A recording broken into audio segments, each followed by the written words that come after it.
लोचनी सुख झाले ओ साजनी सुख झाले ओ साजनी सुख झाले ओ साजनी शुभ पाहता लोचनी सुख झाले ओ साजनी शुभ झाले ओ साजनी सुख झाले ओ साजनी शुभ पाहता लोचनी सुख झाले ओ साजनी सुख झाले ओ साजनी सुख झाले ओ साजनी सुख पाहता लोचनी सुख झाले ओ साजनी सुख झाले ओ साजनी सुख झाले ओ साजनी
देवाची पायी देई मना बुडी देवाची पायी देई मना बुडी देवाची पायी देई मना बुडी देवाची पायी देई मना बुडी नको धावू होडी शांत नको धावू होडी शांत नको धावू होडी शांत देवाची पायी देई मना बुडी देवाची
देवाची पायी देई मन बुद्धी, देवाची पायी देई मन बुडी, देवाची पायी देई मन बुडी, देवाची पायी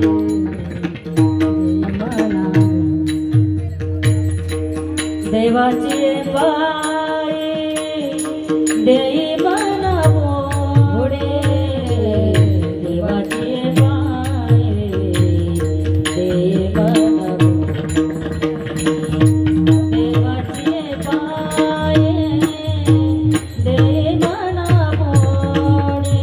बुडे, देवाची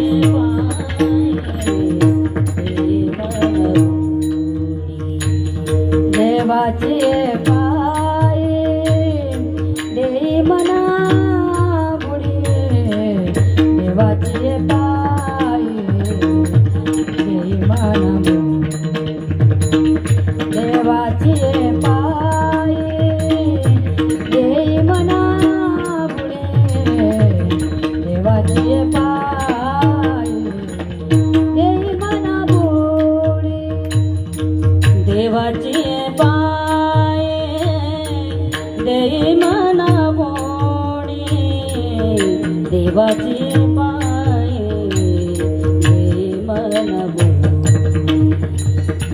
देवाची पायी देई मन बुडी, देवाची पायी देई मन बुडी, नको धारू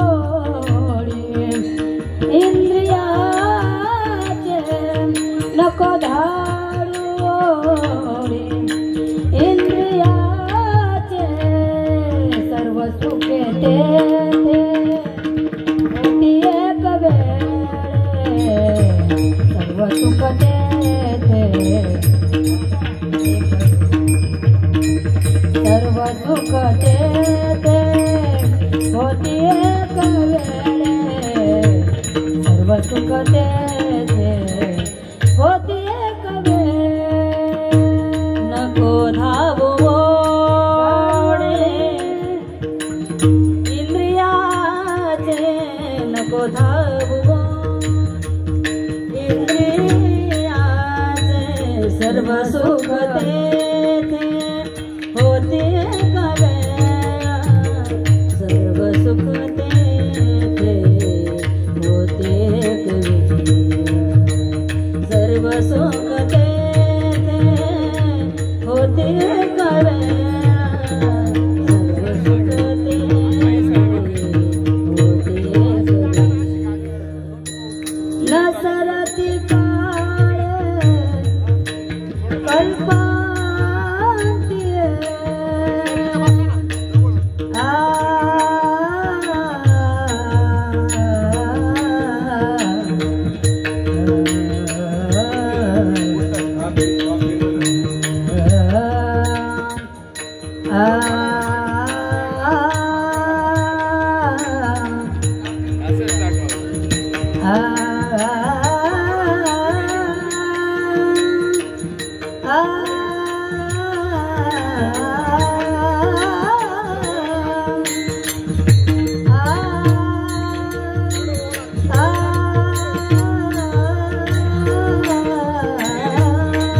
होते एक वेळ सर्व सुख तेथे होते एक वेळ नसरती काळे कल्पांतिये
सरत काळे कल्पांती सर्व सुख होती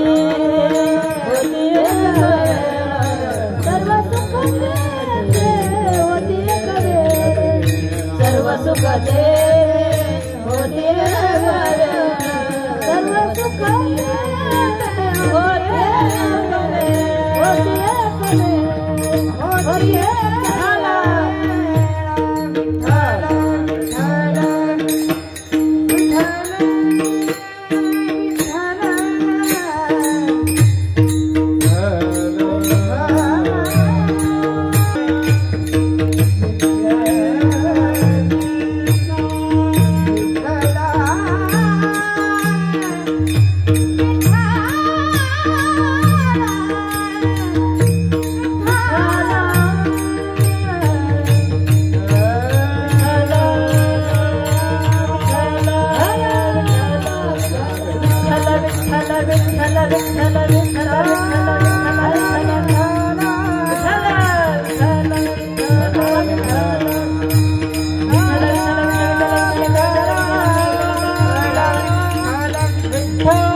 दादा आवाज देऊन मॉनिटर दिली तर मग माहित नसलेला बरा तो असलेला आवाज खेचतो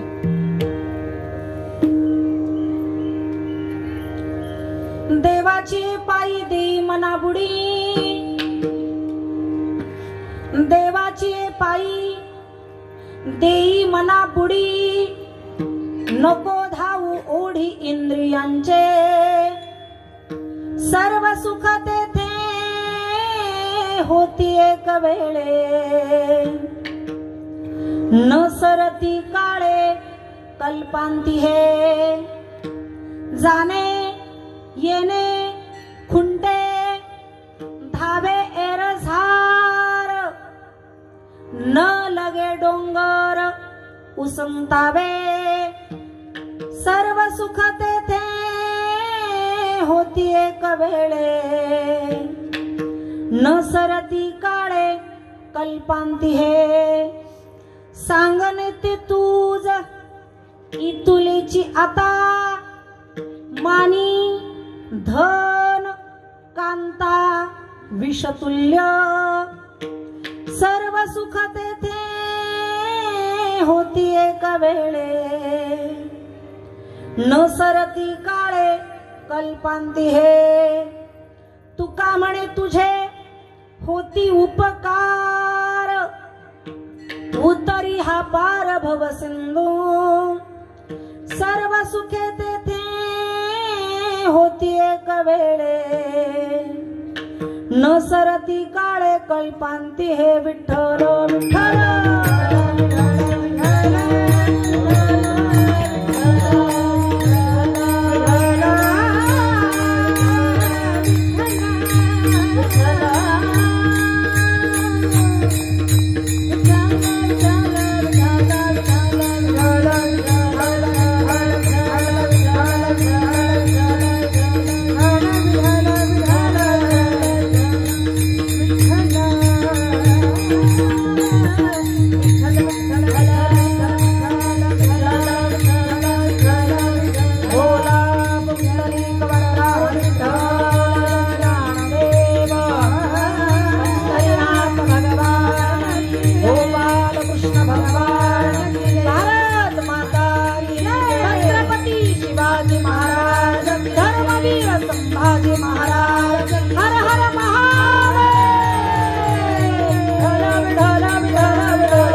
सर्व सुख तेथे होती एक वेळे न सरती कल्पांती हे पांडुरंगाकारू प्रथम पांडुरंगाकारू प्रथम हे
जगन्निहित पानी मंडनम मंडनानम तरुण तुलसी माला कंदरम कंजनेत्रम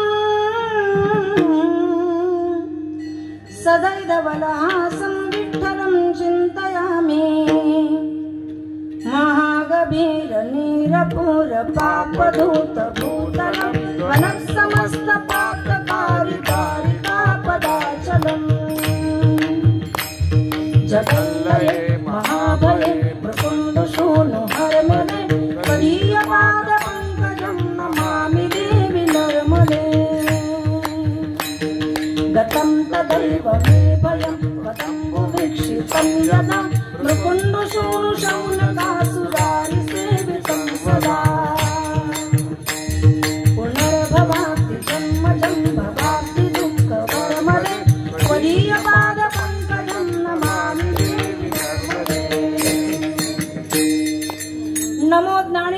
नमो ज्ञानेश्वरा निवृत्ती उदारा सोपान देवा मुक्ताबाई नमो त्रिभुवन पावनी आद्यैत्रयी जननी देवाची संपाद्य ज्ञानं च विधाय भक्तिं विलोकितो येन समाधिराजः वैराग्यवन्तं सुविचारयुक्तं नमामि जोगं शिरसा गुरुन्तं जयांची किलिया स्मरण होय सकळ विद्यांचे अधिकरण तेची वंदू श्री चरण श्री गुरूंचे ते नमस्कारुणी आता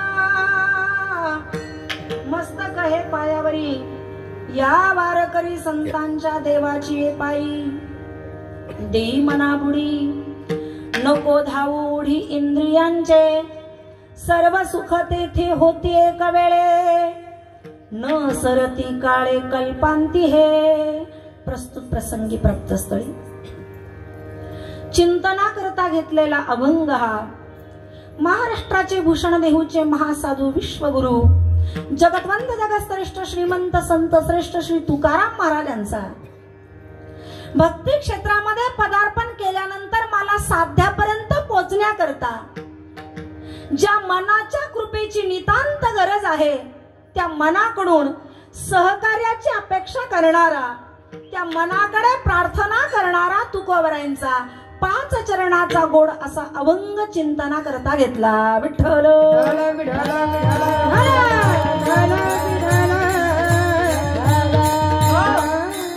माझ्या जीवनाची नौका मी परमार्थाच्या भक्तीच्या मार्गावर आणून उभी केली आहे.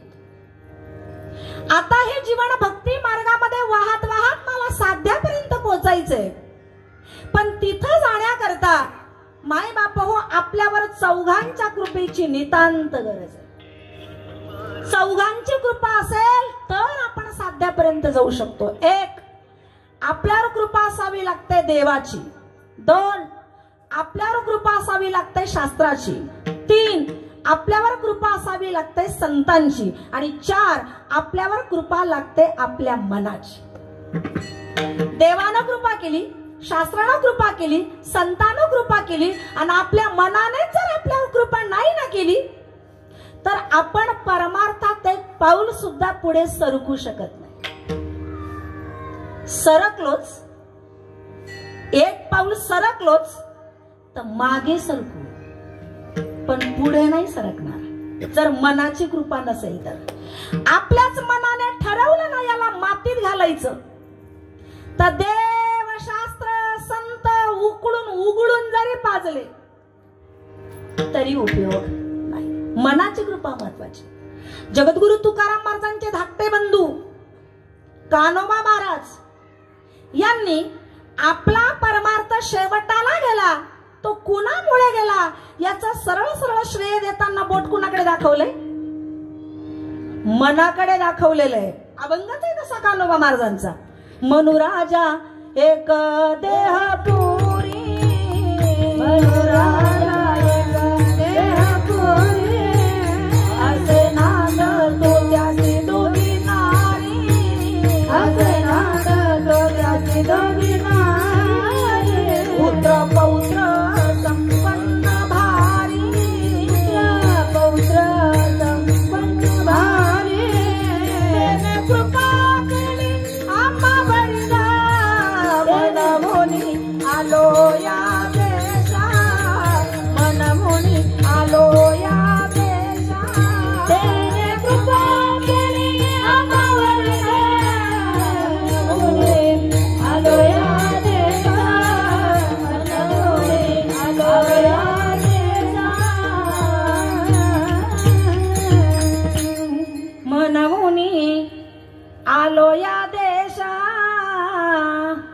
शरीर नावाच्या गावाला, देशाला आम्ही आलो आणि या शरीरात येऊन आमचा परमार्थ यशस्वी झाला. तो कुणामुळे झाला?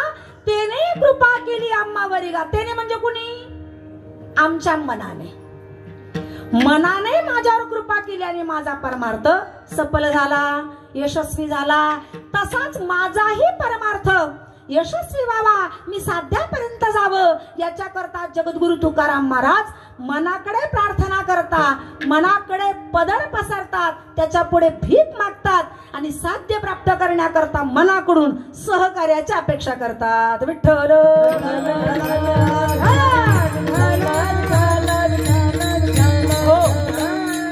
प्रसंग आहे. तुकाराम महाराज चिंतनाला बसलेत. रोजच करायचे चिंतन तुकोबर आहे. ऐका, ध्यान हे पूजेला पोषक आहे. चिंतन करावं, ध्यान करावं ते पूजेला पोषक आहे.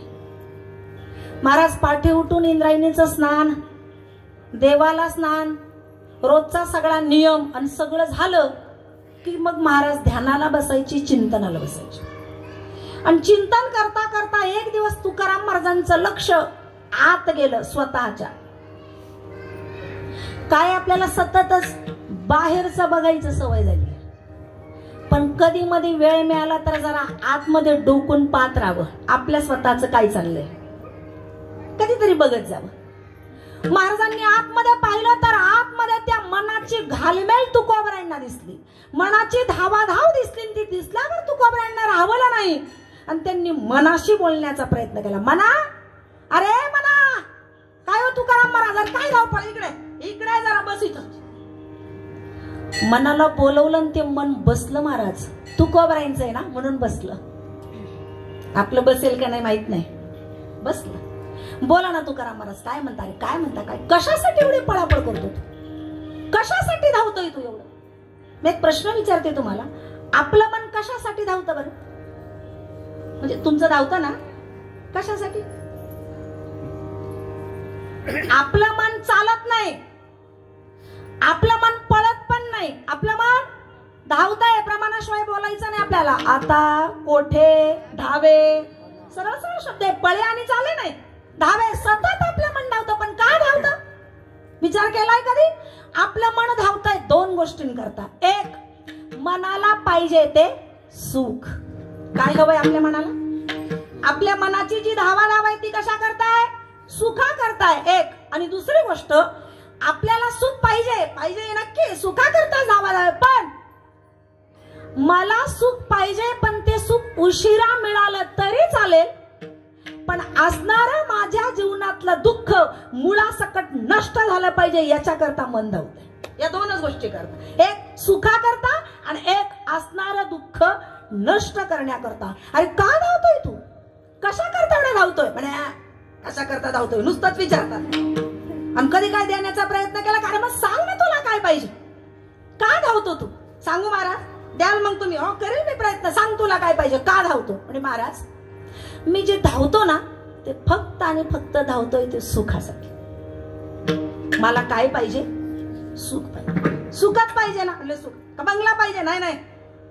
प्रतिष्ठा पाहिजे? नाही नाही. संपत्ती पाहिजे? काहीच नाही पाहिजे. मला फक्त काय पाहिजे? सुख पाहिजे. आणि मी सुखा करता एवढी माझी धावाधाव चालली, पळापळ चालली. मग ऐक म्हणा, तुला जर सुख हवं असेल, सुखाच्या प्राप्ती करता जर थोडी एवढी वणवण करत असेल तर माझा एक मूर्खपणा सोड. मी सांगतो ते ऐक.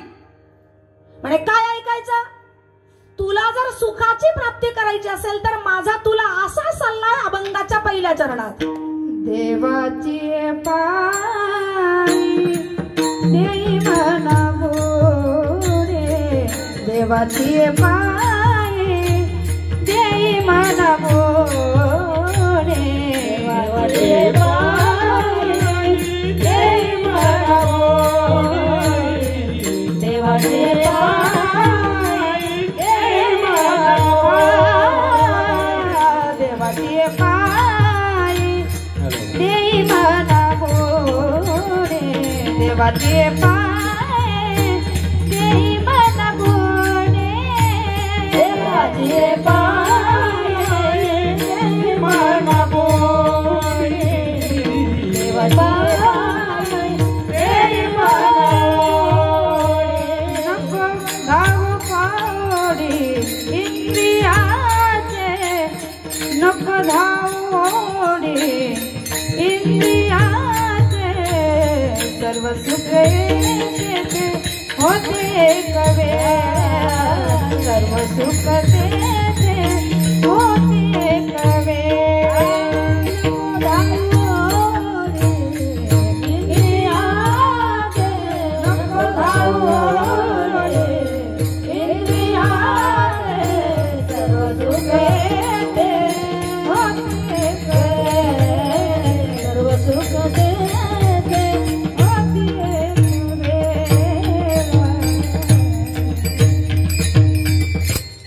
देवाचे पायी दे मनाबुडी, नको धावूडी इंद्रियांचे. तुला सुख पाहिजे ना, माझा ऐक. मूर्खपणा सोड, शहाण्यासारखा वाग. ते मन म्हटलं म्हणजे मी करतोय तो मूर्खपणा आहे का? मग मूर्खपणा नाही तर काय? मला असं वाटतं आपल्याकडे मूर्ख आणि शहाणा हे शब्द काय अनोळखी नाही. माहिती ना मूर्ख आणि शहाणा? बर मग सांगा मला, जर माहित असेल तर मूर्ख कुणाला म्हणतात? मूर्ख मूर्ख कुणाला म्हणतात?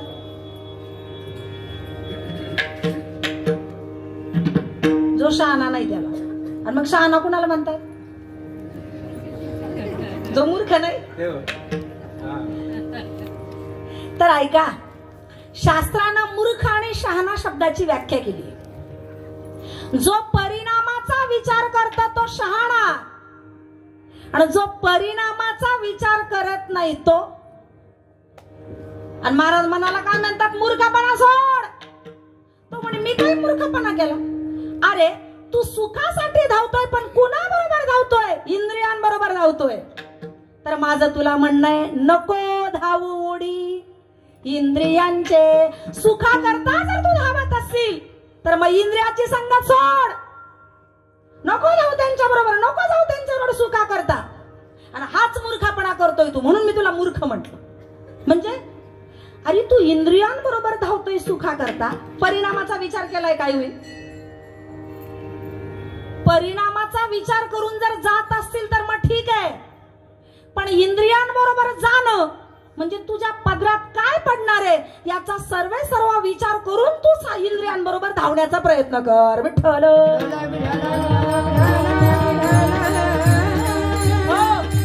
महाराज, कुठली गोष्ट करताना माणसानं परिणामाचा विचार करावा. आणि मला हा मुद्दा पटून द्यायचा आहे. आणि जर कीर्तनकाराला आपलं म्हणणं पटून द्यायचं असेल तर त्याला आचारसंहिता आहे. काय? जो मुद्दा पटून द्यायचा आहे तो मुद्दा पटून देण्याकरता त्याला 3 पुरावे द्यावे लागतात, तर त्याचं म्हणणं योग्य. कोणते पुरावे? 1, त्याला त्याचा मुद्दा पटून द्यायचा असेल तर 1 श्लोक द्यावा लागतो. 2, त्याला त्याचा मुद्दा पटून द्यायचा असेल तर 1 ओवी द्यावी लागते. आणि 3, मुद्दा पटून द्यायचा असेल तर कुठल्या तरी संताचं 1 प्रमाण द्यावं लागतं. हे 3 प्रमाण मुद्दे जर त्या कीर्तनकाराकडे असेल तर त्याला त्याचा मुद्दा पटून देता येतो, अन्यथा त्याच्या बोलण्याला आधार नाही. विठ्ठल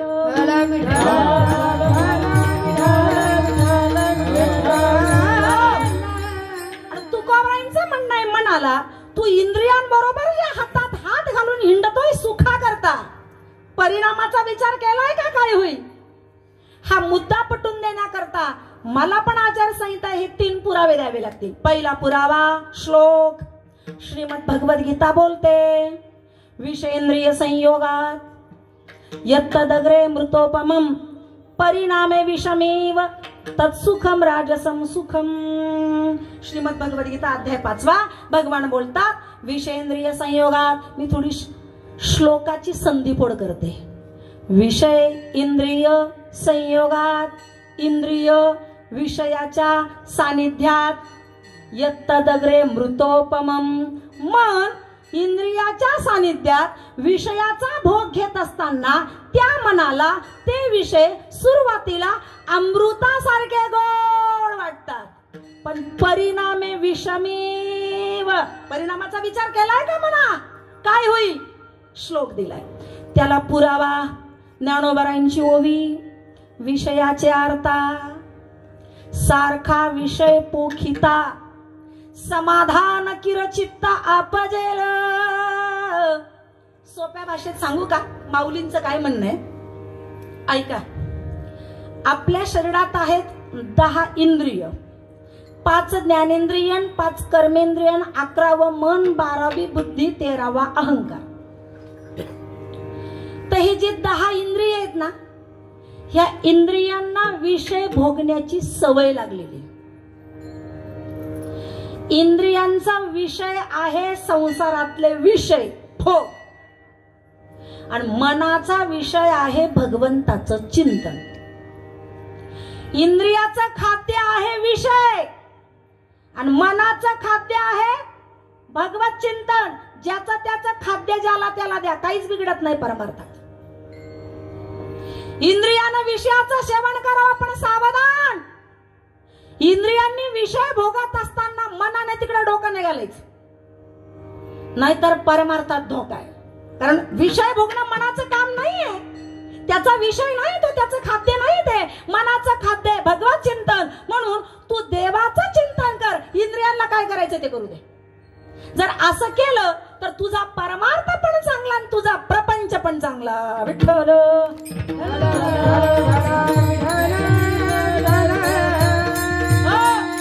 इंद्रियांना जाऊ दे विषयाकडे, तू नको जाऊ. आणि जर गेला तर परिणाम.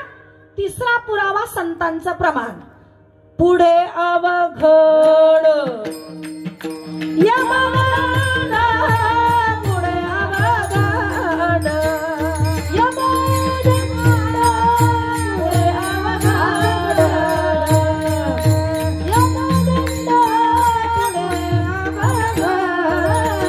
विषयाचे सुख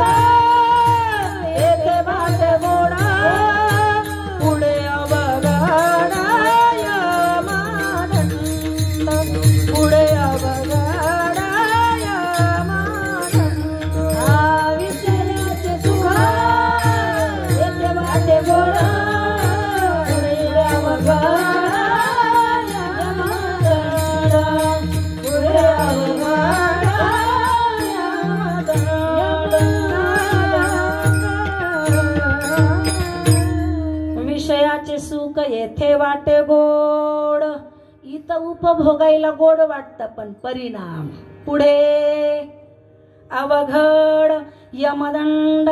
मना तुला आता इंद्रियांबरोबर विषय भोगायला गोड वाटतात पण परिणामाचा विचार करतो. म्हणून मी तुला सावध करतो, मूर्खपणा सोड, शहाण्यासारखा वाग. नको धावू ओढी इंद्रियांचे. मग महाराज इंद्रियांबरोबर नको जाऊ तर मग काय करू मी? मग तू एकच काम कर, देवाचे पायी दे मना बुडी. तू देवाच्या चरणात बुडी मार, उडी मार. नको जाऊ इंद्रियांबरोबर. मग ते मन म्हणे महाराज मी इंद्रियांबरोबर जातो, ठीक आहे, पण मग मी इंद्रियांबरोबर जाऊ नको हे तुम्ही मला एकट्याला सांगण्यापेक्षा इंद्रियांना का बरं नाही सांगत का त्याला नेऊ नका म्हणून? म्हणजे मन म्हणतंय मी आणि इंद्रिय आम्ही दोघं जण सोबत राहतो ना, तुम्ही मला एकट्यालाच का बरं सांगता का त्यांच्या बरोबर जाऊ नको, इंद्रियाबरोबर जाऊ नको? इंद्रियांना पण सांगा ना, का मनाला नेऊ नका? महाराज म्हणे मी इंद्रियांना नाही सांगायचं. का बरं? ते 10 जण आहेत, माझं एकट्याचे ऐकायचं नाही. आणि खरं सांगू का म्हणा, माझं इंद्रियां वाचून काही अडलेलं नाहीये. माझ्या उद्धाराला जबाबदार तू ये, इंद्रिय नाही. माझ्या उद्धाराला कारणीभूत मन आहे, इंद्रियांवर उद्धार अवलंबून नाही. त्यामुळे इंद्रिय काहीही करो, मला त्यांच्याशी देणं घेणं नाही. माझं फक्त तुझ्याकडे काम आहे. म्हणून तुला सांगतो विठ्ठल.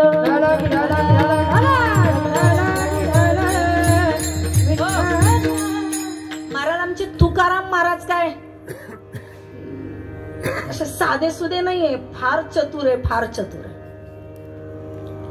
गाथा जर वाचला ना तुकोबरायांचा तर मोठे मोठे पंडित तुकोबरायांसमोर कमी पडतील. एवढे चतुर आहेत तुकोबराय, हुशार आहेत, विचारपूर्वक बोलतात. आणि तुकाराम महाराज ही मुळी अशी ना, कोणत्या पण रोगावर उघडा लगेच गुण आहे, लगेच. काय जीवन आहे महाराज तुकोबरायांचं.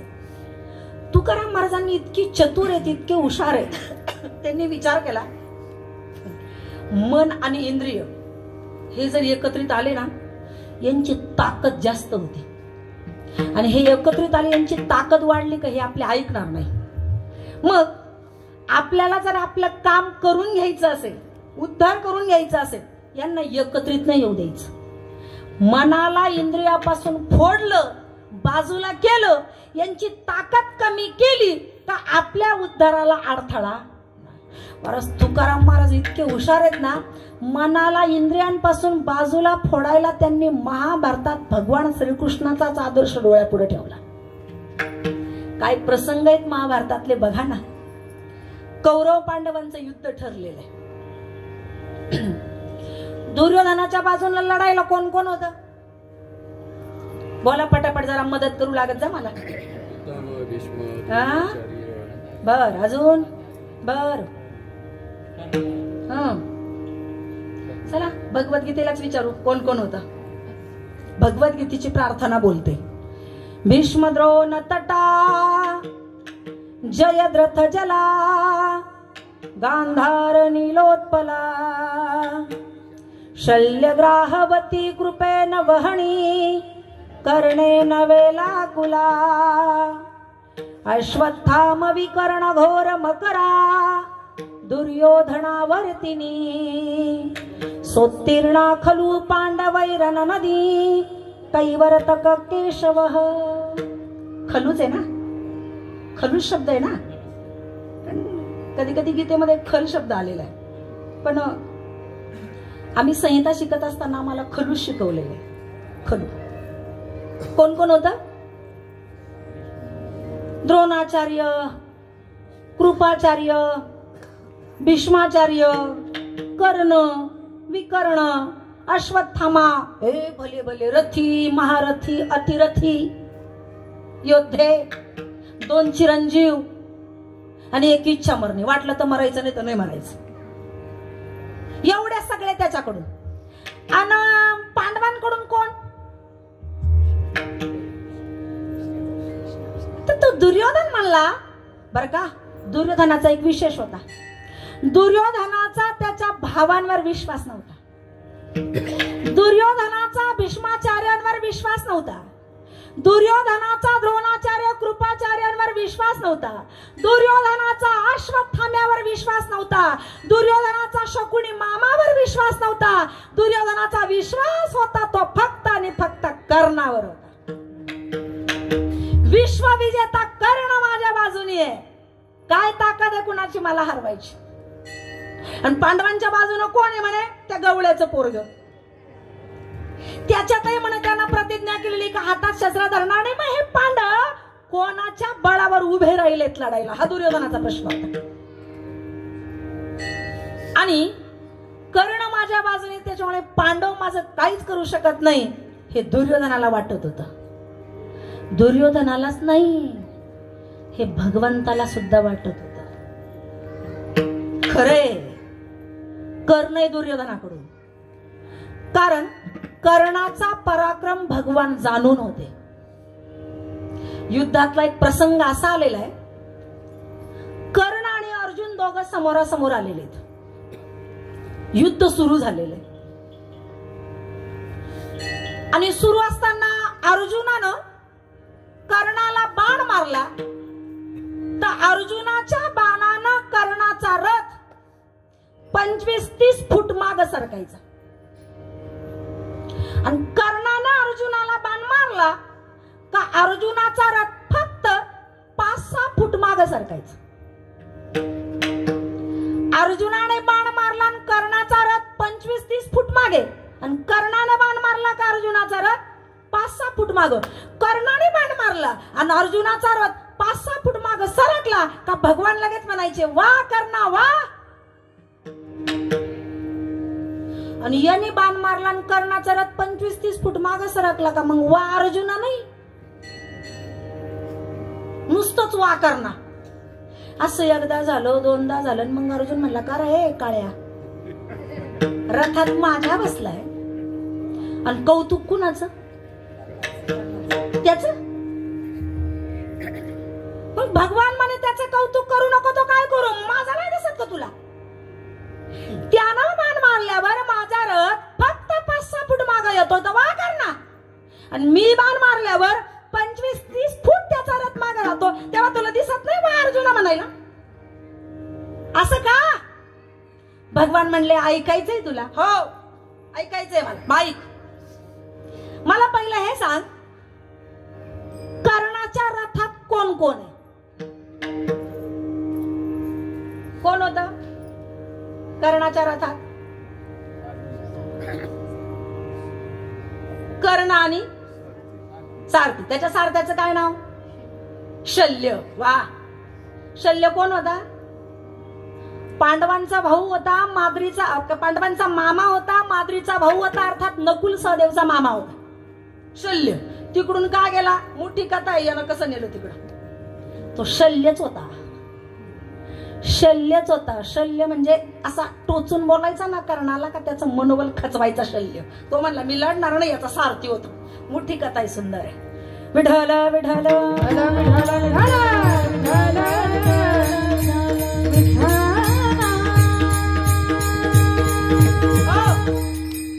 शल्य. तर कर्णाच्या रथामध्ये कर्ण आहे आणि त्याचा सारथी शल्य. तू बाण मारल्यावर त्याचा रथ 25-30 फूट माग सरकणं सहज शक्य आहे ना अर्जुना, कारण तू सर्वसामान्य नाहीये. मी नारायण आहे तर तू कोण आहे? नर आहे. तुझ्या बाणानं त्याचा रथ मागे जाणं साहजिकच आहे. तुझ्याकडे कला आहे, विद्या आहे, तू इंद्राचा मुलगा आहे, काय विशेष नाही. पण त्याच्या बाणाने तुझा रथ 5-6 फूट माग सरकतोय आणि मी वा करणा का म्हणतोय माहिती का? तुझ्या रथात कोण कोण आहे? अर्जुनाच्या. नुसती मान नका लो, पटापटा बोला, वेळ एकदा आकडा पुढे सरकत चालतो. अर्जुन आहे, अर्जुन आहे जो सर्व शक्तिमान आहे. बर, विश्वाचा मालक आहे भगवान श्रीकृष्ण परमात्मा. एवढंच नाही, ध्वजस्तंभावरी वानरू मूर्तिमंत शंकरू. भगवान शिवाचा अवतार घेणारे हनुमानवी सगळी सत्ता होत्या त्या ध्वजावर बसलेले. म्हणजे तुझ्या रथामध्ये एक नाही, दोन नाही, 3 शक्ती एक मानानं तुझा रथ, मी जगाचा मालक रथात असताना त्याच्या मानानं तुझा रथ 5-6 फूट माग सरकतोय. मग वा करना नको म्हणू तर काय म्हणू विठ्ठल.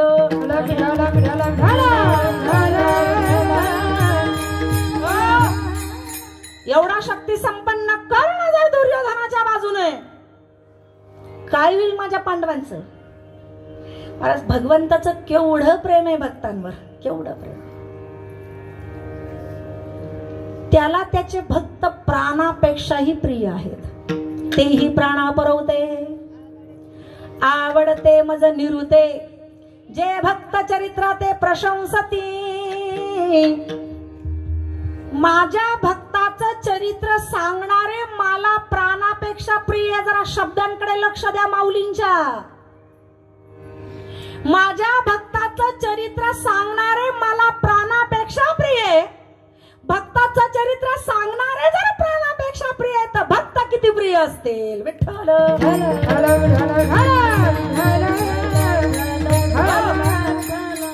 त्या कर्णाचा पराक्रम भगवान जाणून होते. दुर्योधन जे उड्या मारतोय ते कुणाच्या जीवावर, कर्णाच्या. मग दुर्योधनाची ताकद जर आपल्याला कमी करायची असेल तर एकच पर्याय आपल्याकडे, काय, कर्णाला दुर्योधनापासून बाजूला करायचं. हा दृष्टांत मी कशासाठी सांगते. वाह वाह, असा श्रोता असावा. इंद्रिय आणि मन एकत्रित आल्यावर दोघांची ताकद एकत्र होते ना. मग हे दोघं माझं ऐकणार नाही ना. मग मनाला इंद्रियापासून बाजूला नेलं की त्यांची ताकद कमी होईल आणि मला माझं साध्य पूर्ण करता येईल. जसं कर्णाला दुर्योधनापासून बाजूला नेल्यावर जे होईल ते. आणि म्हणून कर्णाला बाजूला नेण्याचं काम भगवंताने केलं. काय नाही हो, सायंकाळ झाली, सूर्य मावळला, युद्ध थांबलं, सगळेच आपल्या शिबिकेच्या समोर बसलेले आहेत आणि भगवान रथ घेऊन गेले. त्याचा रथ येताना पाहिलं, सगळेच बसलेले होते. पितामह होते, गुरुद्रोणाचार्य, कृपाचार्य, सगळे भाऊ, मामा, शकुनी, सगळेच बसलेले, कर्ण आहे. आणि मग तो रथ गेल्यावर सगळ्यांनीच विचार केला की केशव काय येतोय, कृष्ण काय येतोय. आला, रथ थांबवला, सात्यकीला घेऊन गेलेला होता सारथी म्हणून.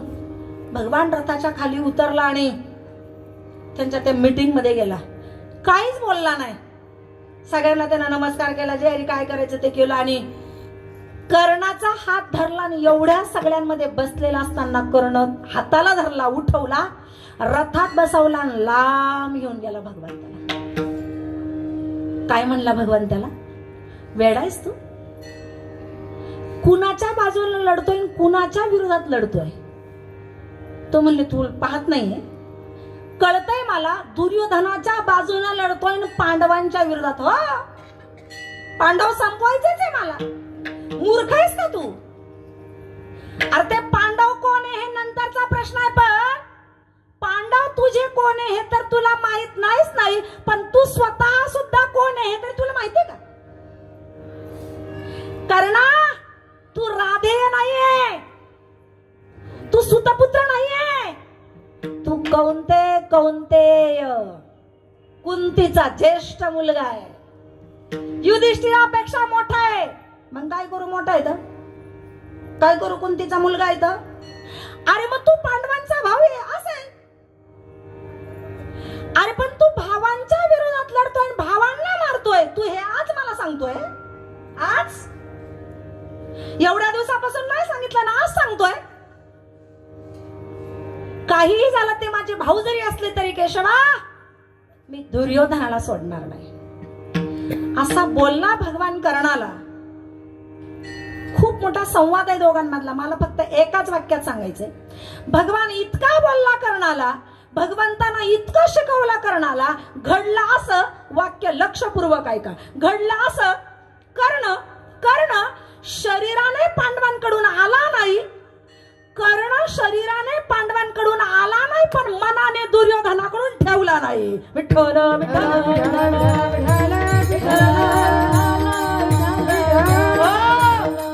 वरवर युद्ध करत होता. कर्णाच्या समोर कितीतरी वेळा चारी भाऊ येऊन गेले. युधिष्ठिर, भीम, नकुल, सहदेव जिवंत सोडून दिले. त्याने ठरवलं असं तर मारलास. म्हणजे त्याच्या मनावर एवढा परिणाम झाला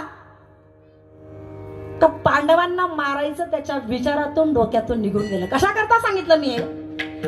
कर्णावर त्याच्या बोलण्याचा एवढा परिणाम झाला की दुर्योधनाची ताकद कमी झाली. तुकोबराईने तो भगवंताचा महाभारतातला आदर्श डोळ्यासमोर घेतला. मनाला जर इंद्रियापासून आपण बाजूला जर नेलं तर इंद्रियाची मनाची ताकद कमी झाली तर आपल्या उद्धाराला अडथळा येणार नाही. म्हणून मनापुढे तुकोबराई पदर पसरून त्याची विनंती करतात. विठ्ठल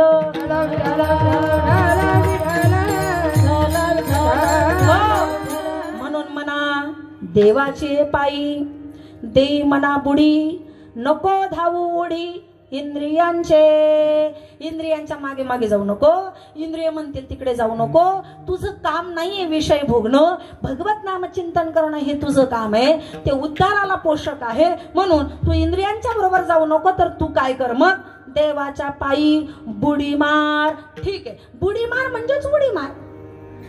बुडी मारणे म्हणजेच काय? उडी मारणे. आता मला सांगा, उडी मारायची ठरली तर द्रव पदार्थात उडी मारता येते की घन पदार्थात? म्हणजे पातळ पदार्थ असेल तर त्याच्यात उडी मारता येते. म्हणजे जसं पाण्यात उडी मारता येते, दुधात उडी मारता येते. चहात उडी नाही मारत, पण मग ठरलं तर मारता येईल. पातळ पदार्थ आहे ना, म्हणजे पातळ पदार्थात उडी मारता येते. जर कुणी म्हणलं दगडाचा असा मोठा गंज आहे आणि त्याच्यामध्ये उडी मारता येईल. हातपाय मोडेल, दुसरं काय होईल? बुडी मारता येणार नाही. म्हणजे बुडी मारायची असेल तर ज्याच्यात बुडी मारायची तो पदार्थ द्रव असावा, पातळ असावा. तुकोबराई मनाला सांगतायत की मनाच्या देवाच्या चरणावर बुडी मार. मग देवाचे चरण पातळ आहे की घट्ट आहे? मग कस काय बुडी मारताय? तर इथं देवाची पायी, पाय म्हणजे पायच नाही घ्यायचे. इथं पायाचा अर्थ आहे स्वरूप. देवाच्या स्वरूपात बुडी मार. बुडी मार म्हणजे काय? उदाहरण सांगते म्हणजे तुमच्या लक्षात येईल. एक माणूस होता, पुलावरून खाली पडला पुरात पाण्यात. त्याला काही पोहता येत नव्हतं. गटांगळा खाऊ लागला, हातपाय आपटू लागला. दुसरा वरून त्याला त्या पुलावरून पाहत होता, त्यालाही पोहता येत नव्हतं. जो पडला होता त्यालाही पोहता येत नव्हतं, पाहणाऱ्याला पोहता येत नव्हतं. तो पुलावरच उभा आहे आणि सांगू लागला, ओ तो बघा, तो माणूस पडला, ओ बघा, ओ तो बुडतोय, ओ बघा, तो हातपाय खोडतोय. येणारे जाणारे पुलावरून त्याला विचारत होते, कुठे हो? ते बघा त्याचं ते डोकं दिसतो, हो ते बघा त्याचा तो पाय दिसतो, ते बघा त्याचा हात दिसतो, तो बघा तो बुडतोय. असा एक आला, दोन आला, अनेक लोक आले. मग कुठे आहे, कुठे? नाही हो, आता तो दिसत नाही. आता तो काय झाला? बुडाला. म्हणजे काय झालं? बुडाला म्हणजे दिसेनासा झाला. बुडाला म्हणजे तो पाण्यापासून वेगळा नाही राहिला. बुडाला म्हणजे तो आता पाण्यात एकरूप झाला, समरस झाला. आता तो पाण्यापासून वेगळा राहिला नाही.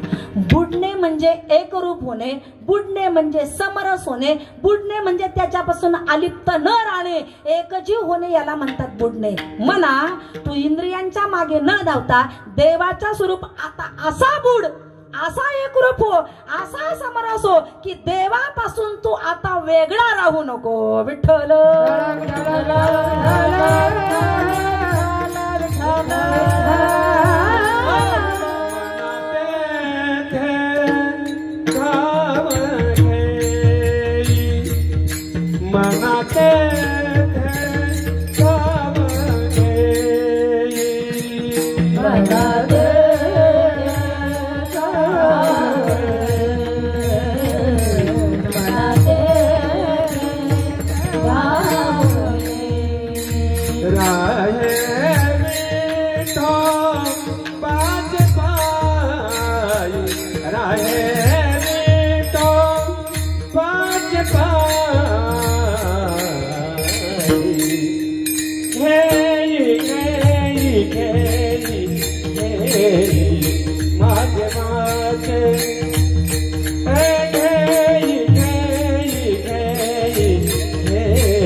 अनाथे ते धावगी राहे विठोबाचे पायी.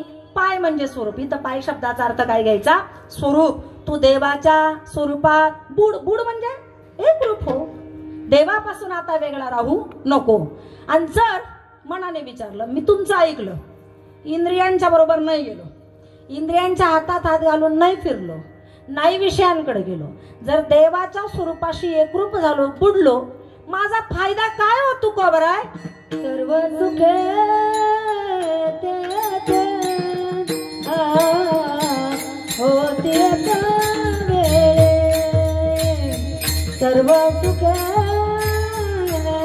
ते होते वेळे,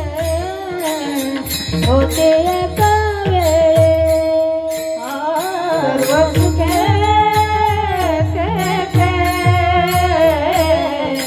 होते वेळा,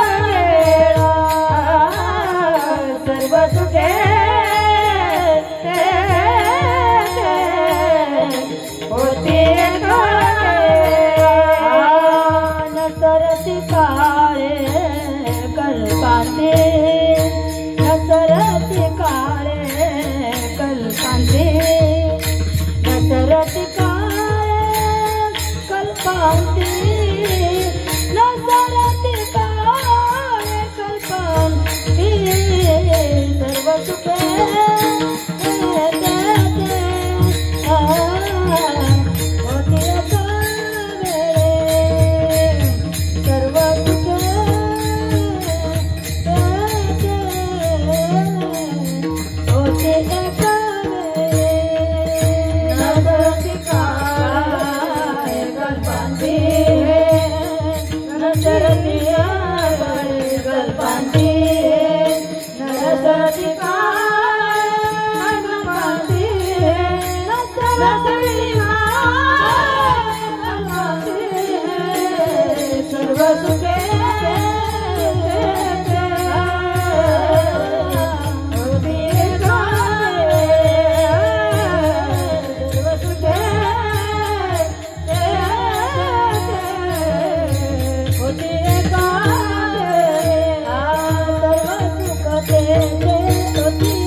सर्व सुख तेथे होती एक वेळे, न सरती काळे कल्पांती हे.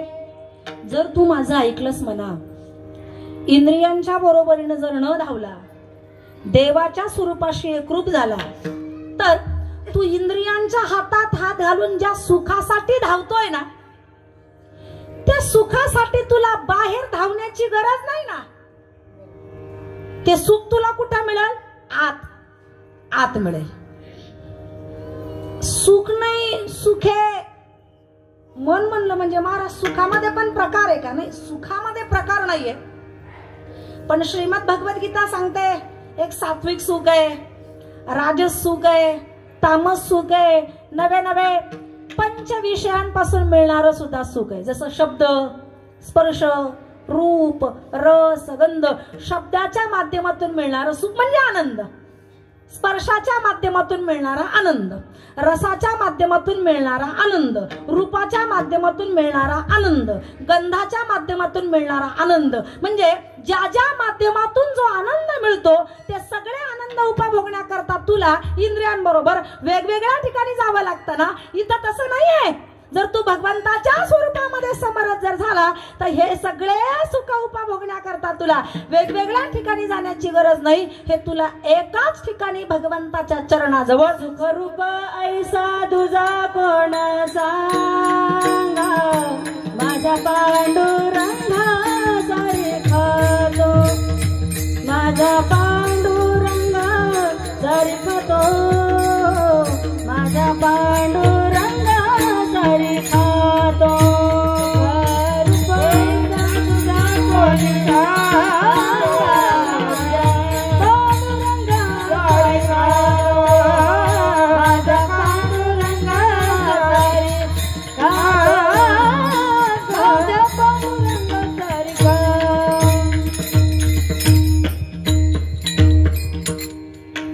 जाऊ दे आता, वायाने जाऊ द्यावं लागणार, घेऊ आता ते आपल्या याच्यात ऍडजस्ट करून. आता असं म्हणायचंय त्यांना, सुखरूप ऐसा तुझ्या कोण सांगा, म्हणा सगळे सुख तुला त्या परमात्म्याच्या चरणाजवळ मिळतील, कारण सगळे सुख तिथंच आलेले आहे. मुळात माझा परमात्माच सुखाचा मूर्तिमंत पुतळा आहे का त्याच्या चरणाजवळ सगळे सुख तुला एकदाच एकाच वेळीस मिळतील. सर्व सुख तेथे होती एक वेळे, एकाच वेळेला सगळे सुख परमात्म्याच्या चरणाजवळ मिळतील. असे मिळतील न सरती काळे कल्पांती हे, ते सुख तो आनंद कधीही संपणार न सरती काळे कल्पांती. कल्प संपेल पण आनंद संपणार नाही. कल्प म्हणजे किती वर्ष? कल्प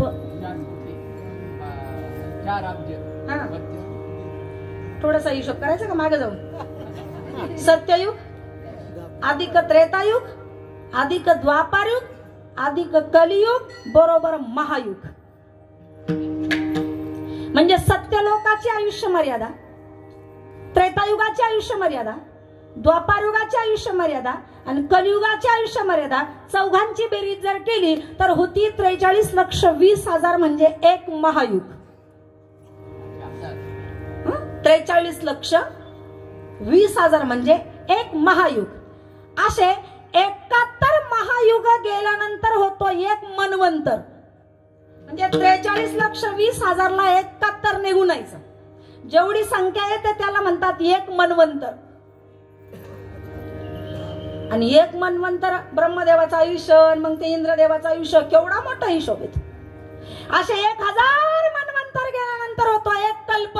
एवढ्या आयुष्यापर्यंत तुला तो आनंद मिळेल. बाबा बाबा जर देवाच्या चरणाजवळ बुडी मारली तर. म्हणजे काळ संपेल, कल्प संपेल, सगळं संपेल, पण भगवत स्वरूपाचा जो आनंद आहे मना, असं कसं काय?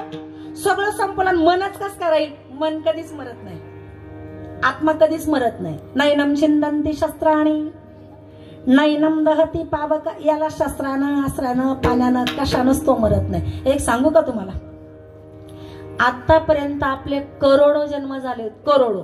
किती जन्म झाला फेरा? गणित नाही जी दातारा.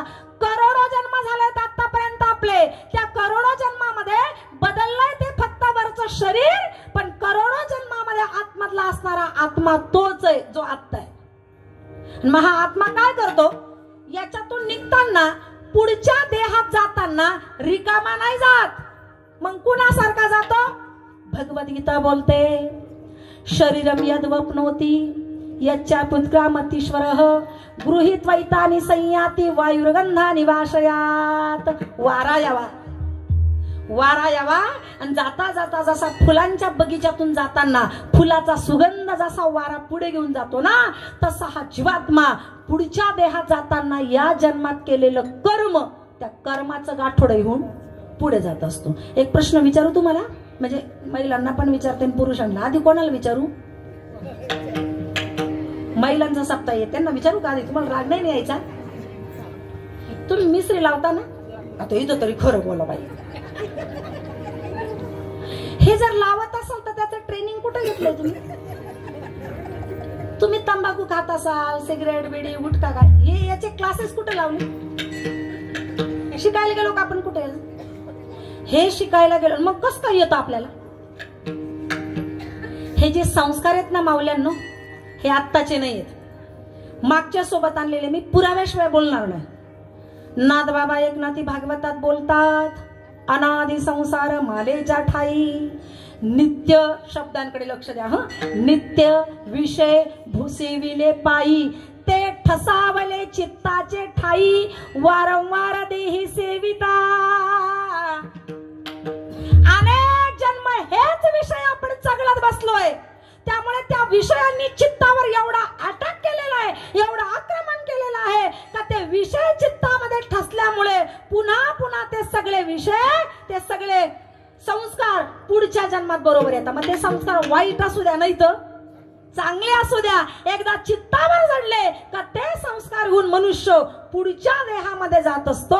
म्हणून तुकोबराय मनाला सांगतात, देवाच्या चरणाजवळ बुडी मारण्याचे संस्कार तुझ्यावर बिंबले ना, का तू कोणत्याही जन्मात गेला, कोणत्याही देहात गेला, तरी तिथं तुला हाच आनंद मिळेल जो आत्ता मिळतोय तो विठ्ठल.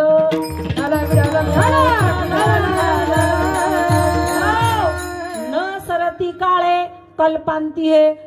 असं मनाला सांगायला लागल्यावर मनाला पटायला लागलं बरं का, अरे बापरे महाराज, इतका आनंद मिळेल मला. हो, कल्प संपेल पण तुझा आनंद संपणार नाही. त्याला पटायला लागलं. मग महाराज सांगा ना, हा आनंद मिळण्याकरता अजून माझा काय काय फायदा होईल जर मी देवाच्या चरणाजवळ बुडी मारली तर? जाने खुंटे जाने खुंटे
देवाच्या स्वरूपामध्ये जर बुडी मारली तू बुडला.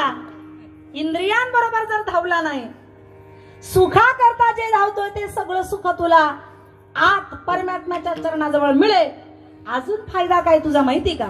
जाणे येणे खुंटे धावे एरझार. तुझा फायदा असा आहे, तुझं जाणं येणं संपून जाईल. जाणं येणं म्हणजे मनाचं जाणं येणं कसं आहे? महाराज आपलं मन पांगळय, त्याला पाय नाही. पांगुळ झालो देवा, नाही हात ना पाय. आपल्या मनाला पाय नाही. त्याला जर एखाद्या गोष्टीकडे, एखाद्या वस्तूकडे, एखाद्या व्यक्तीकडे जर जायचं असेल तर त्याला इंद्रियाचं सहकार्य घेऊन जाता येईल. त्याला स्वतंत्र सत्ता नाही कुठे जायला.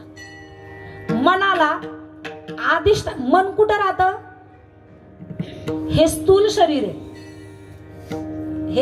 हे जे दिसतंय ना, हे स्थूल शरीर आहे. या स्थूल शरीरामध्ये अजून एक शरीर आहे, त्याला म्हणतात सूक्ष्म शरीर. आणि त्या सूक्ष्म शरीरामध्ये मन राहत. तर त्याला जर एखाद्या विषयाकडे बाहेर जायचं असेल ना, त्याला अधिष्ठानाला सोडता नाही येत. काही अंतरापर्यंतच त्या इंद्रियाच्या माध्यमातून सहकार्य जवळ. मी तुम्हाला उदाहरण सांगते म्हणजे अजून सोपं करून पटेल तुम्हाला. बॅटरी का बॅटरी, पहिल्या त्या जुन्या बॅटऱ्या होत्या पाशा स्टीलच्या, 2-3 सेल असायचे त्याला. ते सेल त्या बॅटरीत टाकले, बटन दाबलं का प्रकाश त्या बॅटरीतून काही अंतरावर लांब जायचा. आणि पुन्हा त्या बटनावरचं बोट काढून घेतलं, बटन दाबलं की तो बाहेर गेलेला प्रकाश पुन्हा आत यायचं. म्हणजे तो प्रकाश आतून बाहेर जातो आणि बाहेरून पुन्हा आत येतो. तर त्या प्रकाशानं बाहेरून पुन्हा आत येण्याकरता मुळात त्यानं आतलं अधिष्ठान सोडलेलंच नसतं. तो प्रकाश जेव्हा बॅटरीतून बाहेर जातो ना तेव्हा त्यानं अधिष्ठानला धरून ठेवलेलं असतं. का? त्याला माहित आहे कालावधी संपला की मला पुन्हा आत यायचं या बॅटरीत. त्यामुळे त्याला अधिष्ठानला सोडता येत नाही. मनाचं जाणं येणं सुद्धा तसंच आहे महाराज. ते इंद्रियांच्या बरोबर बाहेर जातं पण बाहेर जाताना त्याला आतल्या अधिष्ठानाला सोडता येत नाही. त्यामुळं जर तुला सुखाकरता बाहेर जायचंय ना इंद्रियांबरोबर, ते सुखात जर तुला आतमध्ये भेटत असेल तर तुझं बाहेर जाणं संपलं ना. कशा करता जात होता तू? सुखा करता. मग ते जर आत जर भेटत असेल तर जाणं संपलं. आणि आता गेलाच नाही तर मग यायचा संबंधच नाही राहिला. माणूस गेला नाही म्हणजे मग परत येतच नाही ना. तू जर सुखा करता इंद्रियांबरोबर बाहेर गेलाच नाही, तुझं जाणंच नाही झालं तर येणं सुद्धा नाही. म्हणून जाणे येणे खुंटे संपलं. बर पुढे धावे एरझार. धावे कोणती एरझार? जन्म मृत्यू. जन्म मृत्यू ही एरझार आहे. तुम्हाला काय वाटतं? कधी कधी बायका सहज बोलतात, बाई एकदा मेले ना मी का सुटले बाई, म्हणतो का नाही आपण? सुटत नाही. मेल्यावर बी नाही सुटत. मेलो लगेच पुढचा देह तयार, लगेच त्याच्यात टाकतात. लगेच जन्म, लगेच बालपण, तरुणपण, म्हातारपण, मेला काढला लगेच दुसऱ्या याच्यात घातला. जन्म, बालपण, तरुणपण, म्हातारपण, मेला काढला लगेच. सुटलो नाही ना, मुक्तच नाही ना. पण एकदा तू देवाच्या चरणाजवळ गेला ना मना, तुला जर देवाचं स्वरूप प्राप्त झालं तर परत जन्माला मरायचं ताण नाही ना राहिला तुला. जन्म मृत्यूच्या एरझारातून तुझी एरझार संपली. म्हणजे सुखा करता बाहेर यायचं नाही, जायचं नाही. आणि बाहेर आला गेला नाही, देवाच्या स्वरूपामध्ये विलीन जर झाला तर जन्म मृत्यूची एरझार पण संपली. म्हणून जाणे येणे खुंटे धावे एरझार न लगे डोंगर उसंतावे. डोंगर नाही चढावे लागणार. म्हणजे आपल्या परिक्रमेचे तर आहेच आहे, डोंगर चढावेच लागतात. पण जन्म मृत्यूचे डोंगर आहे बघा. जन्माला आलो, पहिला डोंगर जन्माचा, दुसरा डोंगर बालपणाचा, तिसरा डोंगर तरुणपणाचा, चौथा डोंगर मृत्यूचा. तो डोंगर संपला का परत जन्माचा डोंगर. हे सारखे डोंगर ओलांडावे लागतात म्हणा. एकदा तू देवस्वरूप झाला का जन्मायचं नाही मरायचं नाही तर मग डोंगर ओलांडायचं काम नाही राहिलं तुला. मुक्त झाला, जन्म मृत्यूचा ताण संपला तुझा, सुख सुख तुला मिळेल. म्हणून येणे जाणे खुंटे धावे एरझार न लगे डोंगर उसंतावे. पटलं तू कोबराय मला. असंच करेल मी आता. इंद्रियांच्या नादी लागणार नाही, इंद्रियांच्या बरोबर बाहेर जाणार नाही, देवाच्या स्वरूपाजवळ मिठी मारल, बुडी मारल. हे सगळे फायदे मी प्राप्त करून घेईल. पण तू कोबराय म्हणले थांब, घाई करू नको. हे सगळं तुला करायचंय. पण हे सगळी प्रक्रिया करता करता तुला एक छोटा नियम पाळायचा आहे. काय नियम आहे? विनंतीपूर्वक तू कोबराय त्याला चौथ्या चरणात नियम सांगणे ते तुझाई तुलेची आता. हो सांगणे ते तुझाई तुलेची आता. हो सांगणे ते तुझं तुलेची आता. हो सांगणे ते तुझाई तुलेची आता. सांगणे ते तुझाई तुलेची आता. सांगणे ते तुझाई तुलेची आता. सांगणे ते तुझाई तुलेची आता. सांगणे ते तुझाई तुलेची आता. माणी धन कांता विषय तुल्य. माणी धन कांता विषय तुल्य. माणी भाव कांता विषय तुल्य. माणी भाव कांता विषय तुल्य.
बारक मागे बारक माये बारक मागे बारक माये बारक मागे हरि जय जय हरि जय जय हरि जय हरि जय जय हरि जय जय हरि जय बारक मागे बारक मागे बारक माये बारक मागे बारक माये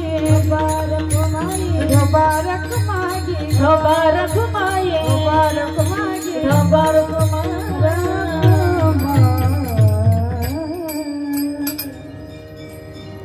सांगणे ते तुझ इतुलेची आता मानी धन कांता विषतुल्य.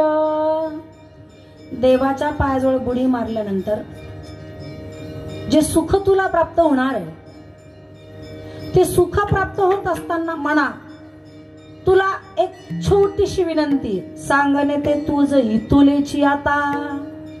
गोष्ट छोटी आहे म्हणा पण फार महत्वाची. सांगा ना तू कोबरा.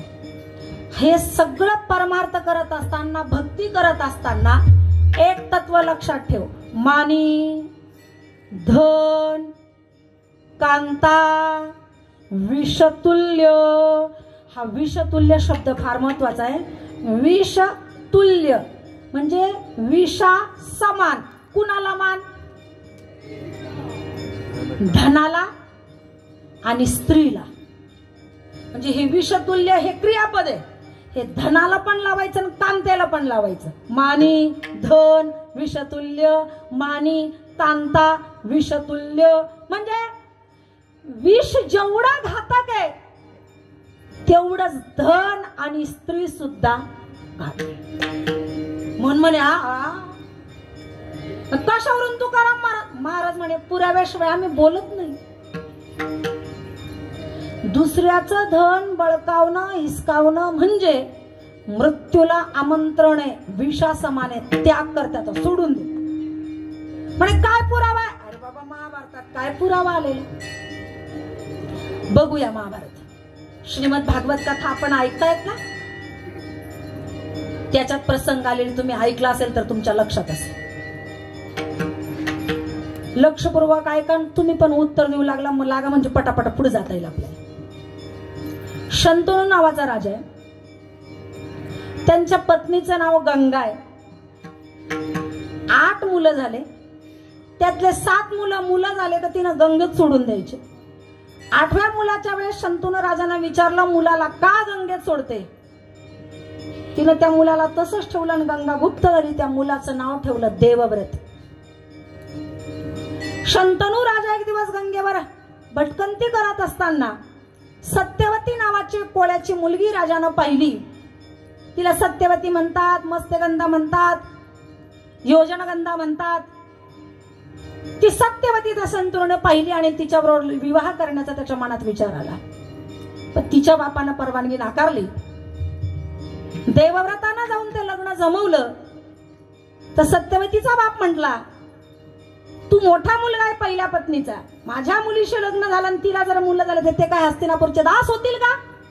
पण यांनी प्रतिज्ञा केली का तुमचेच मुलं राजा होतील मी दासच राहील. आणि जर तुझे मुलं राजा होण्याचा प्रयत्न केला तर मग आजच प्रतिज्ञा करतो मी ब्रह्मचारी नाही लग्नच करणार नाही. अशी भीष्म प्रतिज्ञा केल्यामुळे देवव्रताचं नाव पडलं तिथं भीष्म. सत्यवती बरोबर लग्न झालेले राजा शंतनूचं 2 मुलं झालेले आहेत. एकाचं नाव आहे चित्रांगद दुसऱ्याचं नाव आहे विचित्रवीर्य. लग्न झालेलं नाहीये. चित्रांगद हा राजकुमार त्याच्याच नावाचा एक गंधर्व होता चित्रांगद नावाचा. दोघांचं युद्ध झालं तो युद्धामध्ये मारला गेला. एकच मुलगा राहिला शंतनूला. त्यानंतर शंतनू राजाही मरण पावला. आता शंतनू राजाचा एकच मुलगा आहे ज्याचं नाव आहे विचित्रवीर्य. त्याचं लग्न झालेलं नाहीये. काशी राजाला 3 मुली आहेत. अंबिका अंबालिका. तिघींचं स्वयंवर ठेवलेलं आहे. सगळ्या राजा राजवाड्यांना आमंत्रण दिलेलं आहे पण हस्तिनापूरला आमंत्रण का बरं. कारण तो स्वयंवर आहे. राजकुमारांनी आपली कला तिथं दाखवायची आहे. आणि हस्तिनापूर हे असं आहे का भीष्माचार्य सगळ्यांमध्ये पारंगत आहे. नुसता भीष्माचार्य धनुष्य जरी घेऊन आले तर सगळे राजकुमार पळून जातील. स्वयंवर राहून जाईल म्हणून भीष्माचार्यांना हस्तिनापूरला आमंत्रण नाही. हे हस्तिनापुरात कळाल्यावर भीष्माचार्यांना अपमान वाटला. धनुष्यबाण आणि रथ घेऊन भीष्माचार्य काशी राजाकडे गेले. तसंच झालं. भीष्माचार्य उभं राहिल्यावर सगळ्या राजकुमारांनी आपलं धनुष्य खाली टाकून दिलं, माना घातल्या. भीष्माचार्यांनी तिन्ही राजकुमारिका रथात टाकल्या आणि हस्तिनापुरात आणल्या. करा म्हणले माझ्या पुतण्यासोबत विचित्रवीर्यासोबत लग्न. त्याच्यात ती अंबिका ना अंबालिका काही म्हणली नाही, त्या झाल्या तयार. पण ती आंबा म्हणे मला नाही तुमचा विचित्रवीर्य पसंत, मला नाही त्याच्याबरोबर लग्न करायचं. म्हणले का बरं? म्हणे शल्य राजावर माझं प्रेम आहे. आता हा कोणता शल्य? हा तो शल्य नाही बरं का, पांडवांचा मामा. दुसरा एक अजून शल्य होता. माझं त्याच्यावर प्रेम आहे. म्हणले मला आधीच असं सांगायचं. ते म्हणले सांगायला संधी दिली का तुम्ही मला? मग कुंती मातेनं सगळं तिची बोलवण करून शल्य राजाकडे घेऊन गेली. तो म्हणे क्षत्रिय आहे मी, आहे माझा प्रेम, पण त्यानं नेली तुला स्वयंवरातून, नको आहे तुम्हाला. शल्यानं परत पाठवून दिली. मी एवढं सगळं मोठं कशा करता सांगते? धन विषतुल्य मानायचं, आपल्याला कुणाचं नको आहे त्याच्याकरता एवढं मोठं सगळं सांगते. परत आली ती आंबा. आंबा आल्यावर मग तिने सांगितलं तो शल्य मला नाही म्हणला. म्हणे मग कर विचित्रवीर्याबरोबर लग्न, मला तो पसंत नाहीये, कस काय लग्न करू मी? मग ती म्हणली भीष्माचार्य तुम्ही घेऊन आलेत ना मला स्वयंवरातून, मला विचित्रवीर्य पसंत नाहीये, शल्य मला नाही म्हणलाय, तुम्ही मला घेऊन आले, मग तुम्ही लग्न करा. ते म्हणे मी ब्रह्मचारी, मग आणलं कशाला मला? आता तुम्ही जर माझा स्वीकार करत नाही तर माझं आयुष्य खराब तुम्ही केलंय. एकतर माझ्याशी लग्न करा, नाही जर लग्न करणार नसेल तर मी शाप देते, तुमच्या मृत्यूला कारणीभूत मीच राहील. काय करायचं ते कर, पण मी लग्न नाही करणार. ती आंबा तिथून निघून गेली. कुठं निघून गेली चांगले महाराज? तुम्ही आहे माहिती कुठे गेली? कुठं?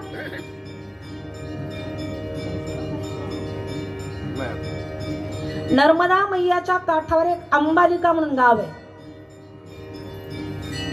शालिवानच्या खूप पुढे येते, दक्षिण तटालाच आहे.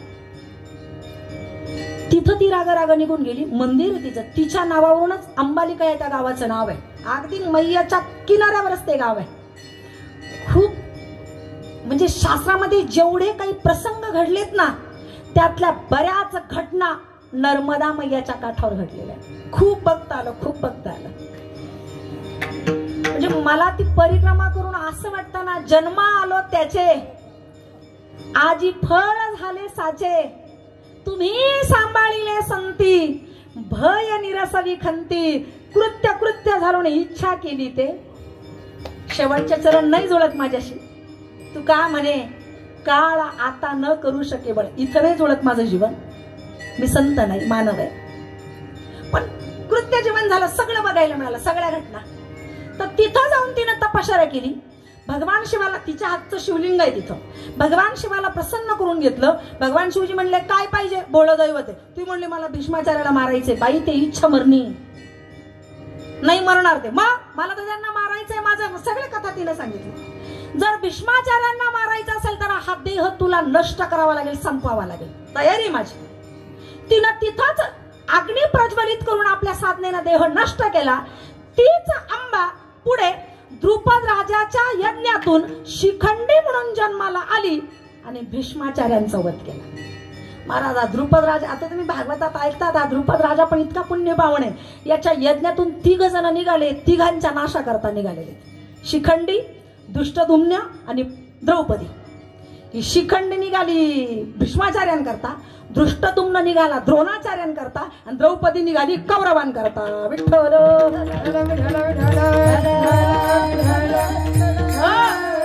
नष्ट झाली. पुढे शिखंडी म्हणून तिनं द्रुपद राजाकडे अवतार घेतलेला आहे. इकडे विचित्र वीर्याबरोबर या दोघींचं लग्न झालेलं आहे, अंबिकाचं आणि अंबालिकाचं. पण संतती न होताच विचित्र वीर्य मृत्यू पावला. आता विधवा सुनान हस्तिनापुराला संतान नाही, वारसदार. काय करायचं?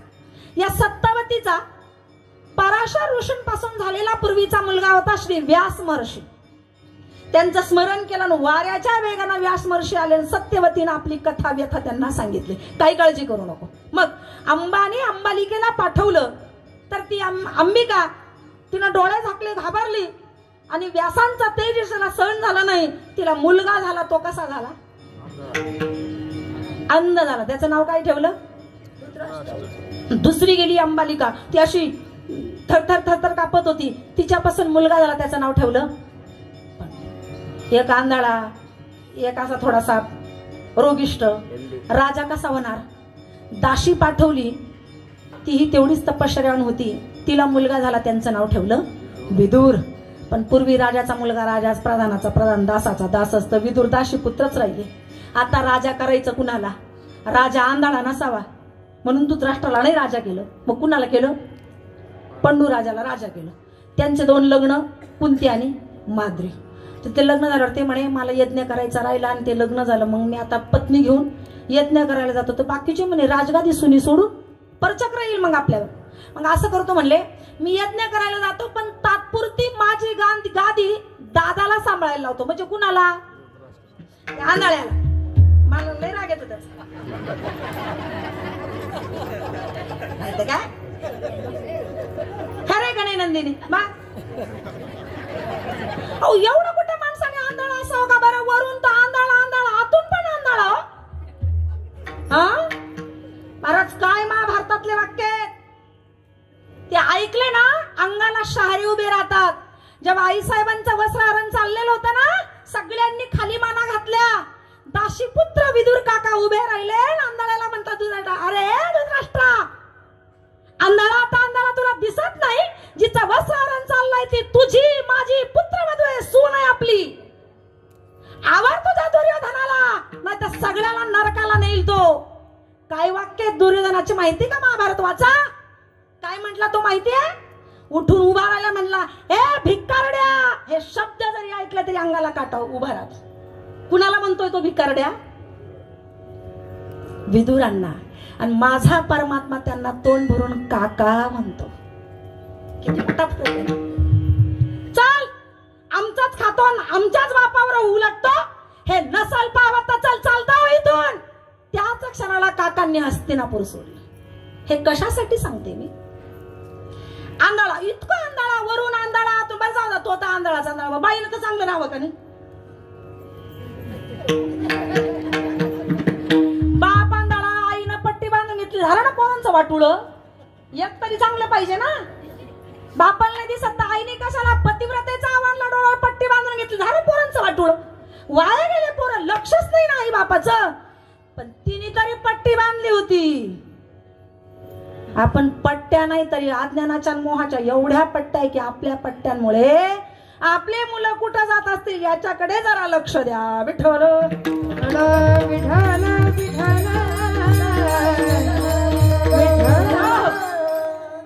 म्हणे दादा सांभाळाल म्हणे गादी. पण मग तात्पुरती राजगादी धृतराष्ट्राला सांभाळायला लावली. हा बिचारा यज्ञ करायला गेला.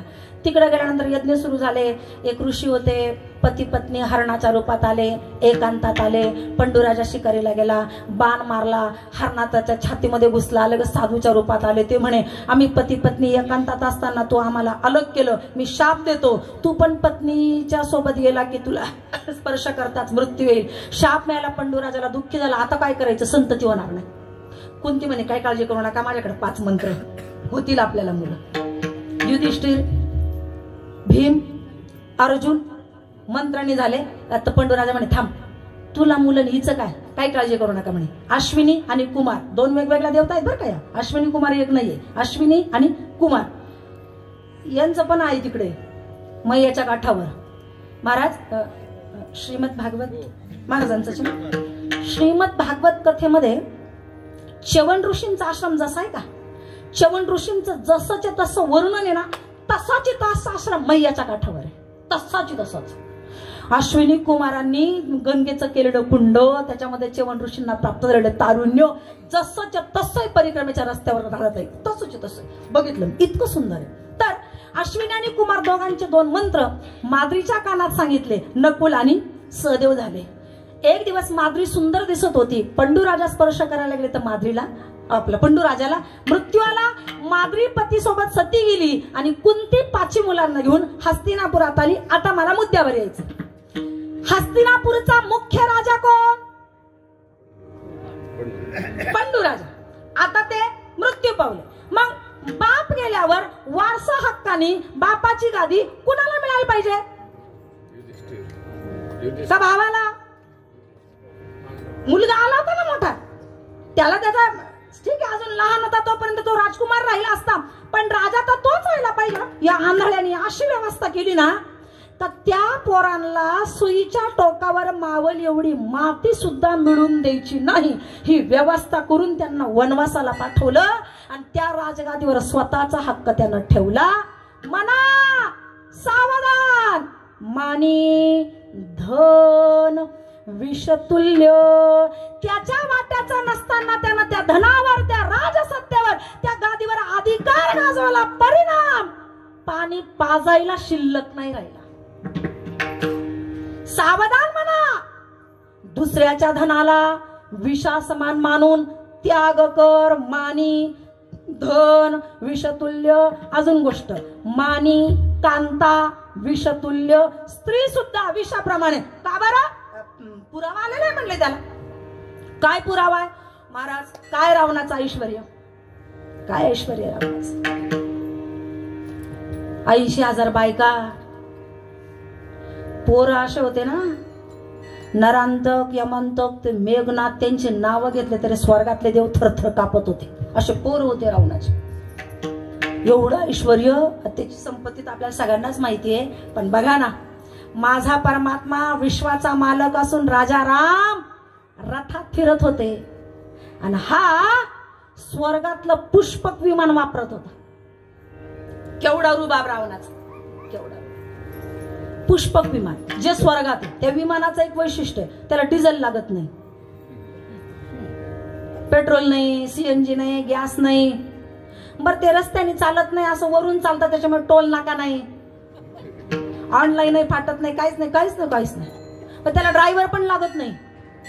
नुसतंच विमानात बसायचं आणि त्यांना म्हणायचं चल राम मंदिरात, लगेच घेऊन जातात.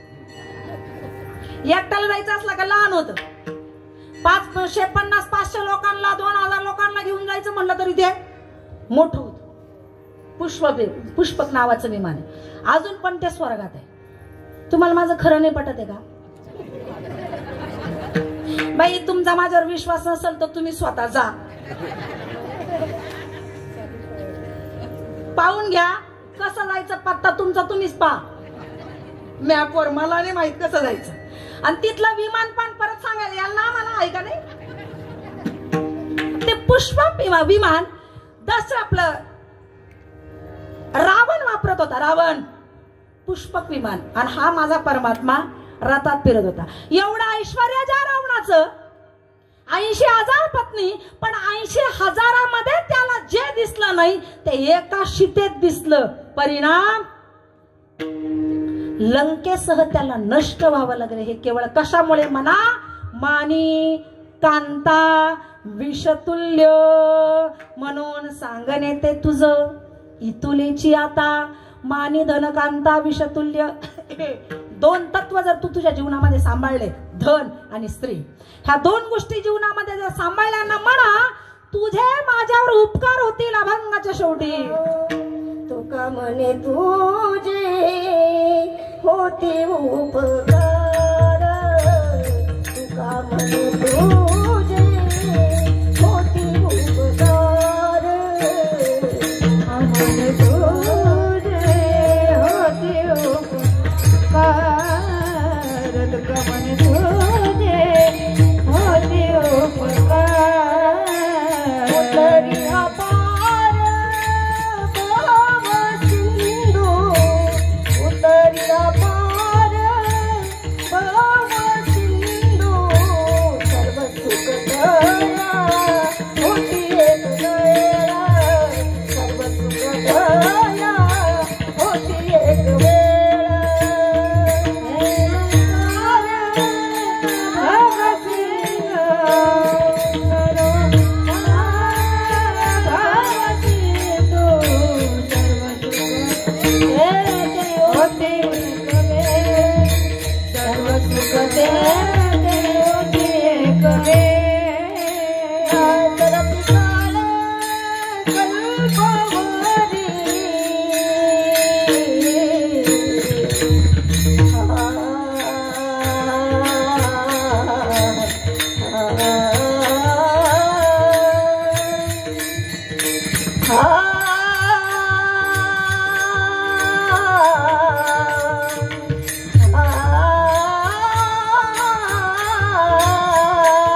पायी देई मना बुडी नको धावू ओढी इंद्रियांचे यथामत यथावकाश भंगाचं चिंतन माझ्या अल्पमतीने आपल्या समोर मांडण्याचा प्रयत्न केला. योग्य असेल ते स्वीकारा, चुकले असेल ते माझ्या वाणीचा दोष समजून माझे मला परत करा.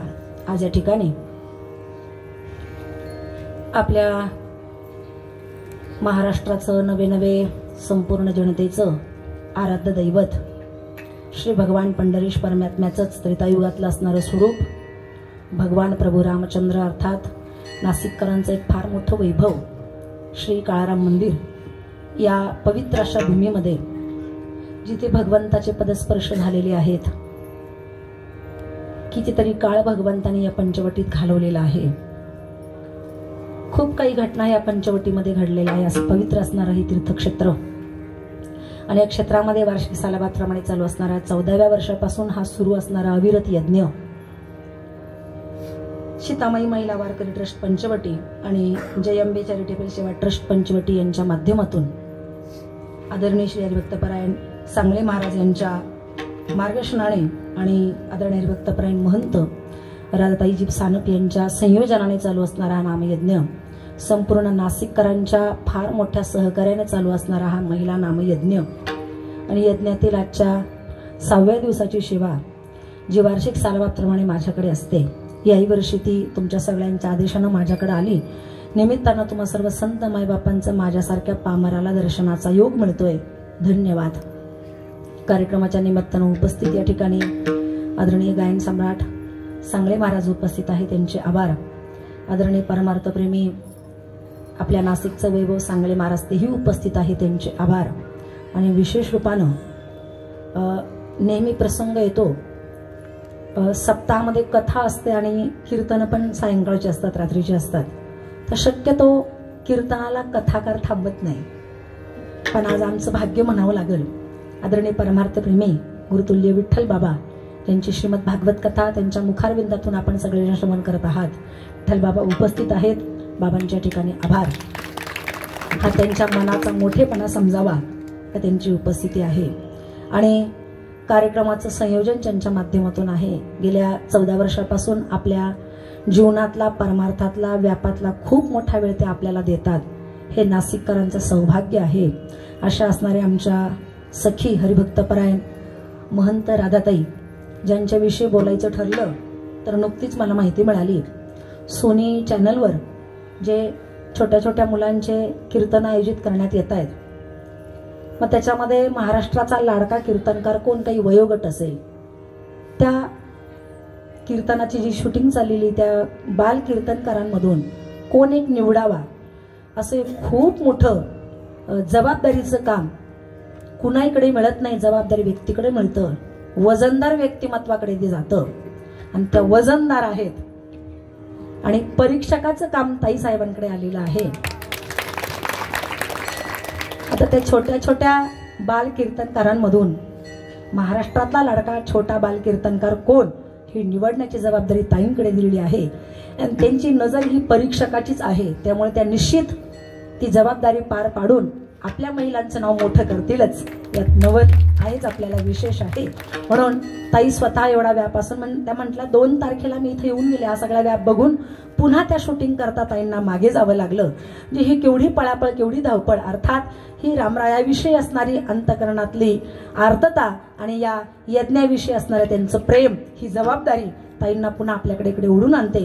त्यामुळे खूप वेळ आपला त्या ठिकाणी खर्च करतात. म्हणून आपल्या नाशिककरांच्या वतीनं मी ताईंचे मनस्वी आभार मानते, ऋण निर्देश करते. वर्षाला त्यांच्या दर्शनाचा योग आपल्या सगळ्यांना येतो, म्हणून ताईंचे धन्यवाद.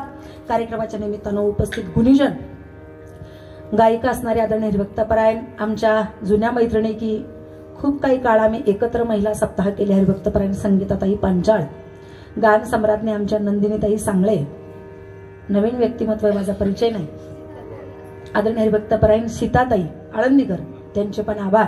आपल्या नाशिकची बाजू सांभाळून ठेवणाऱ्या आदरणीय हरिभक्तपरायण आमच्या मंगलताई, त्यांचे पण या ठिकाणी त्यांचे पण या ठिकाणी आभार. उपस्थित सगळ्याच आपल्या सीतामाई ट्रस्टच्या भगिनी, सगळ्यांचे आभार. आमच्या लाटे मावशी पण दरवर्षी उपस्थित असतात, त्यांचे आभार. आणि वारकरी शिक्षण संस्थेतील ह्या मुली, कुठल्या महार सांगवी संस्थानातल्या या विद्यार्थिनी या ठिकाणी उपस्थित आहेत. त्या मुलींचे पण इथं उपस्थिती आहे, त्यांचे आभार. आणि गोड मृदंगाची साथ करणाऱ्या ताल महर्षी मृदंग वादक आदरणीय हरिभक्तपरायण ज्ञानेश्वरी ताई जगताप, आपले पण या ठिकाणी आभार. आमचा आवाज आपल्यापर्यंत पोहोचवण्याचं काम साऊंडवाल्या भाऊंनी केलं, म्हणून त्यांचे पण आभार. पुन्हा पुन्हा हा सोहळा आपल्याला बघता यावा याच्याकरता चित्रीकरणाची व्यवस्था करणारे शूटिंगवाले, त्यांचे पण या ठिकाणी आभार. उपस्थित जनसमुदाय, आपले सुद्धा या ठिकाणी आभार. आमच्यावर प्रेम करणारी आपली परिसरातली सगळीच मंडळी इथं उपस्थित आहे. दिंडोरी असेल, पिंपळनेर असेल, रासेगाव असेल, आशेवाडी असतील, परिसरातून आलेले सगळेच भजनी मंडळ, आमचं ओढा असेल, लाखलगाव असेल, स्थानिक नाशिक भागातील पंचवटी भागातील सगळी वारकरी मंडळी असतील, सगळ्यांच्या ठिकाणी आभार मानते. झालेली सेवा भगवान प्रभू रामचंद्रांच्या चरणी समर्पित करून सेवेला पूर्णविराम. विठ्ठल जय जय विठ्ठल, विठ्ठल